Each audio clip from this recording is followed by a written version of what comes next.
Hello, friends. My name is Steve, and this is Steve Talks Books. Thanks for coming by and watching my weekly update. It's where I talk about what I've been reading, what I'm going to read, what I won't get to, and everything else in between. If you'd like to connect with me, the best place is on our website at pagechewing.com.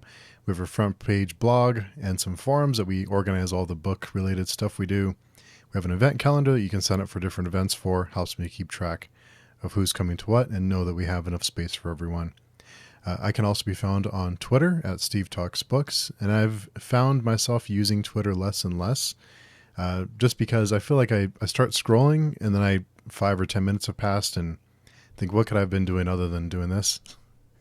And I think Twitter is really good at keeping you going, keeping you scrolling. So I'm trying to be better about not wasting my time on mindless stuff. I mean, cat pictures are cool and everything, but there's other things to do. I can also be found on Vero, and I did start the 365-day challenge. It's where I take a picture and post it every day. So I'm in day 67 of that, I think. So go by and check that out. If you're curious, that's my catch-all platform. That's where I post the most of my stuff, is there on Vero. I have a good mix of everything. So Twitter is mostly book-related. So let's get into what I was reading last week. Last week I was reading, I'm still reading, Wrathbringer. It's the second book in the Hellborn King saga. The second book picks up right where the first one left off, and I felt like the first one ended perfectly. I think the end of the first book is a great stopping point, but as I was taking my notes for my review, I noticed that some people weren't fans of the ending, and I was kind of surprised, but I really enjoyed it, and going right into the second book, I can already see some changes in the writing. I think there were some things in the first book I mentioned last week. I think it was last week that there was, kind of it got a little wordy at times, and it over-described things sometimes, or it repeated things sometimes as you were reading it. But with Wrathbringer, I think those things are tightening up, and the story is, I'm trying to choose my words here carefully so I don't spoil it for anyone, but I think it is getting more into the magic side of things, and a little bit more horror, adjacent, I guess.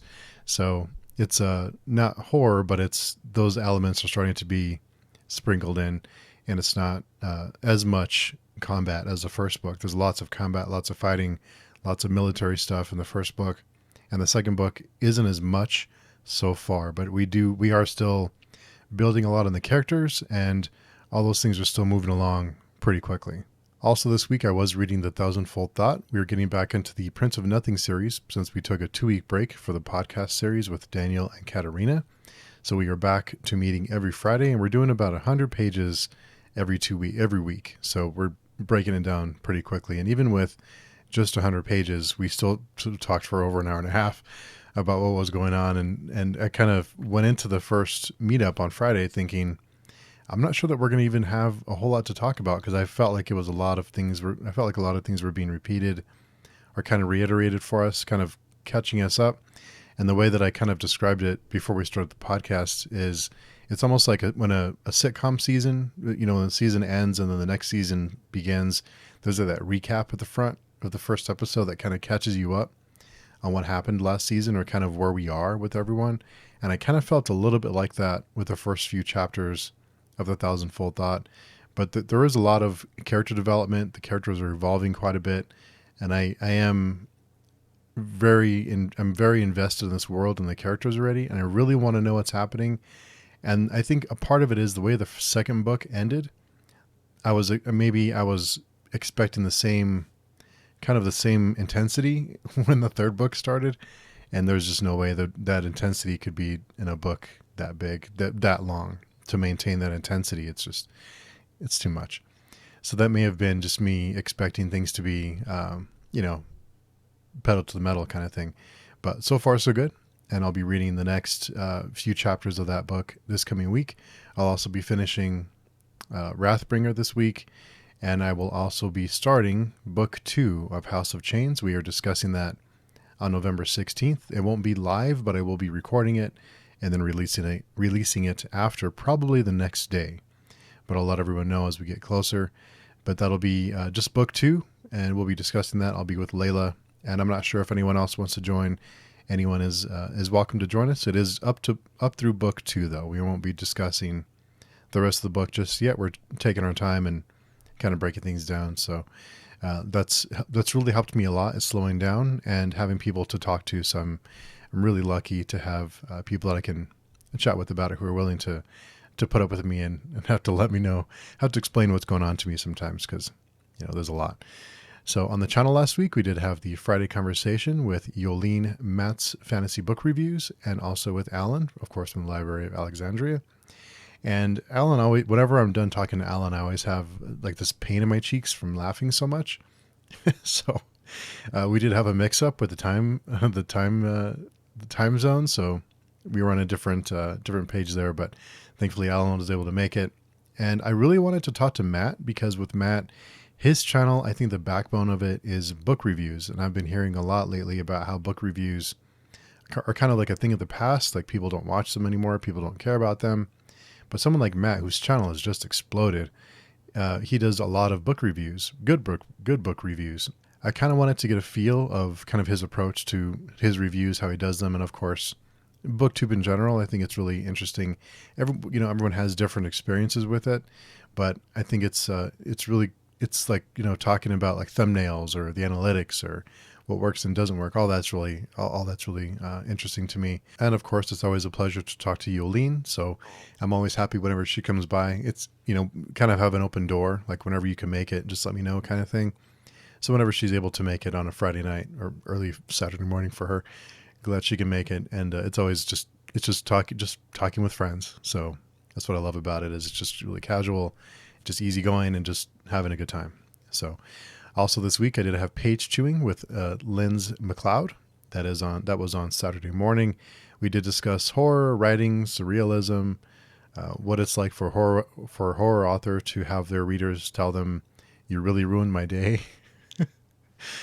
We talked about writing goals. We talked about her experiences, her education. We talked about her first job, and the fun she had dressed up as a Tweety outside of her job, and the kind of antics she was up to with that. So go check that out if you're curious. I always appreciate the support with Page Chewing. There was kind of a last minute thing, so I was the only host for that one. Also this week I did have the Why Does Horror Appeal to You? I felt it was fitting on I was about to say on Thanksgiving. It's fitting on Halloween to have that video, and it was kind of a last minute thing. I had thought about it for a while, and then I forgot about it, and then I think it was like Sunday. I thought I should just bang this out really quick. So I got on and I was able to find all the clips. And in looking over all the different clips to find these sections, I realized I've talked to a lot of people. I haven't really thought of it that way until I sat down and really went through all of them. Not even all of them, just the horror ones, to find those clips of kind of the topic I was looking for. So it amazes me sometimes how many people I've been able to talk to. I've just been really, really fortunate to have had the opportunity to. Also this week, I did have the Immortelle review by Catherine McCarthy, and it's a review I've recorded a little bit ago. I've just been holding on to it for a week when it felt like it was the right week with Halloween.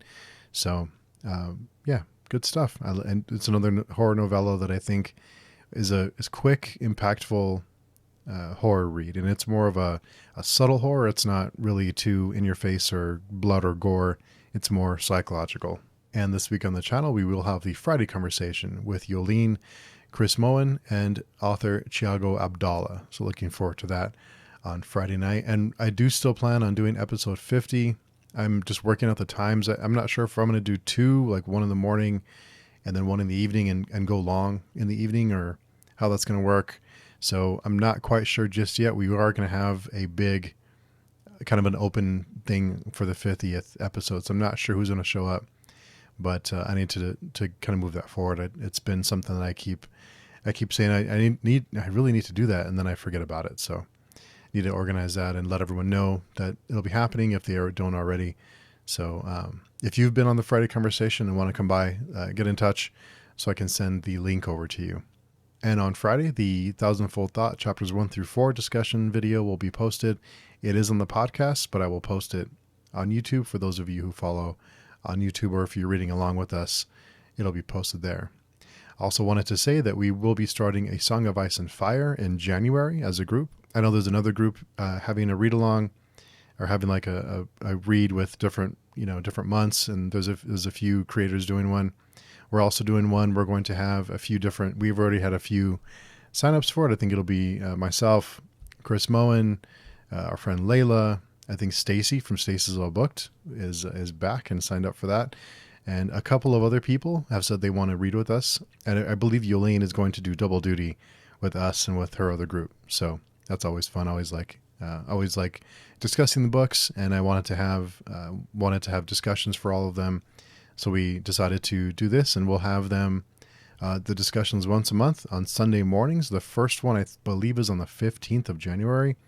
We wanted to make it early, or not early, but earlier in the day on Sundays for different time zones so they can participate, because people on the other side of the world, we wanted them to not have to stay up too late to join in. So it'll be on Sunday mornings each month for each book. So that'll be good times. The first one is on the calendar. If you'd like to join on stream, be sure and RSVP, because we want to be sure that everyone is able to join who wants to join on stream. If you want to read along with us and participate in the chat, of course, that's awesome too. So hope you can read with us and kind of hang out with us and discuss these books with us. We do have a couple of other group reads going on and some other discussions. So all that stuff is on the calendar. Just go by and check it out and say hello.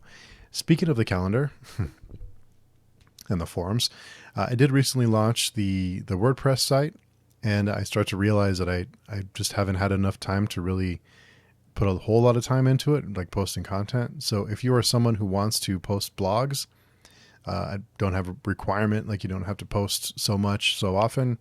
If you want to post book reviews or updates or whatever, or if you're a creator who wants to post things there under the on the website, get in touch with me. Let me know what you're interested in doing, kind of what your ideas are, and we'll go from there. But I'm looking for some people to add to it there, because I don't know that I can post enough to keep it going. So let me know if you're interested in doing that. And this week, my question for you is about teachers. I've been thinking about teachers I've had in the past, and I wanted to know what teacher did you learn from that stayed with you through your life? What is a teacher who is a teacher that you learned a lot from, or taught you something valuable that you've kept with, that stuck with you, that's been something that you've kept and you've implemented in later on in your life? The one, and it may sound a little silly, but just bear with me for a second. The teacher that I think of that had a big impact on me, and it wasn't so much at the time. I've had teachers at the time that I've either felt like really close to, or I felt like a connection with them. This teacher, I didn't really feel that kind of connection with him at the time, but later in life, I started to really understand, or I started to appreciate the things that he did. And the teacher that I'm talking about was, I believe, my middle school teacher. His name was Mr. Shepard. And what he would do is he would split the class in half. So in the front of the class, he would have each side of the classroom, and there was a side, I forget what they're, one or two, or left or right or whatever. But there was a game he would play. And the game was that whenever you said the word "what," he would give that side a mark. Whoever had the least amount of marks after a month or a week or whatever, they would get some kind of prize. It was nothing major, but it was like a fun game he would play. And his reasoning for that is, when you say "what," it's not something good to say all the time. So it was better to say, "Excuse me," or "Can you repeat that?" or "I don't understand," or "Pardon me," or something else, instead of "what." So that's something that I've tried to keep with me, that I've implemented later in life, that I've avoided saying "what." I've always tried to use another phrase instead of saying "what." So it may sound weird, but think about it, and I might sound a little crazy, but try to think about all the times you say "what," especially in like a school setting, or your workplace of work, or when you're around friends or whatever. That's different, but in different settings, try and pay attention to that, and let me know what you think about that, because it's something that I've implemented in my life, and I think it was a good thing to learn, and it was I think it's helped me. I think it's been a good thing for me to do, to not use the word "what" when I'm asking a question. So be a little bit more specific, or to kind of frame it differently. I think he wanted us to kind of think that through more. So just try it. I know it may sound weird. Just try it and let me know. And maybe you won't see any use for it, but just give it an honest go for a day or so and let me know what you think about that. I'm curious to hear. So this last week on Halloween, we did watch The Crow. The kids wanted to watch it, and I hadn't seen The Crow in, I don't know, 20 years. And I remember really enjoying it. Rewatching it, the soundtrack for The Crow is stellar. I mean, it is pretty much top to bottom great, especially for a 90s kid like me. So of course I eat that up. Now, in saying the 90s stuff, there is some 90s cheese in that movie that isn't too bad. It's not too bad, but there was enough to notice, like the little things here and there, and you kind of like, not too cringeworthy, but it did have the 90s feel for it. Not too much. It held up for the most part, but I was surprised how good of a performance Brandon Lee gave, and it's really sad what happened with him and that whole production, and gosh, it's just awful. So, but the movie itself, I wouldn't mind going back and reading the comics. I've never read the comics, and I probably should have by now. But let me know if you've seen that movie, what your thoughts are on it, or what you did for Halloween. Did you have any special events? We don't have trick-or-treaters or anything, really. I mean, it's the last, I don't know, ever since the pandemic, it's been nobody. It's been a ghost town. Before we would have a decent amount, but now it's almost nothing, like hardly any. So let me know what you did on Halloween, or if you had fun, or what special events you had going on. Also this week we've been watching Veep. I think we're in season 6, and that show is hilarious. It just gets better and better as we go. So really enjoying that. I think we just started season 6, and there's some pretty crude humor in there, but yeah, really enjoying it. And I still think it's probably closer to reality than any of us want to know about. So let me know how your week went. What are you reading? What are you reading, watching, or listening to? Really always love to hear, love to interact and hear about how your week went. Let me know about teachers that have taught you something that you've kept with you for your life, or that have really helped you in some way, or really had an impact on your life long term. I always love to hear about that too. And of course, get in touch with me if you want to participate in any of the other events we have going. Like I said, it's all on the farm calendar. I like having it all there because it's easier for me to keep track. And it took way too much time using so many different platforms. So that's the best place to find me. And of course, if anyone is interested in blogging for the site, get in touch. Hope you're all having a great week. I hope you had a great week last week, and you have lots of great plans coming up this week. And until next time, we'll talk to you soon.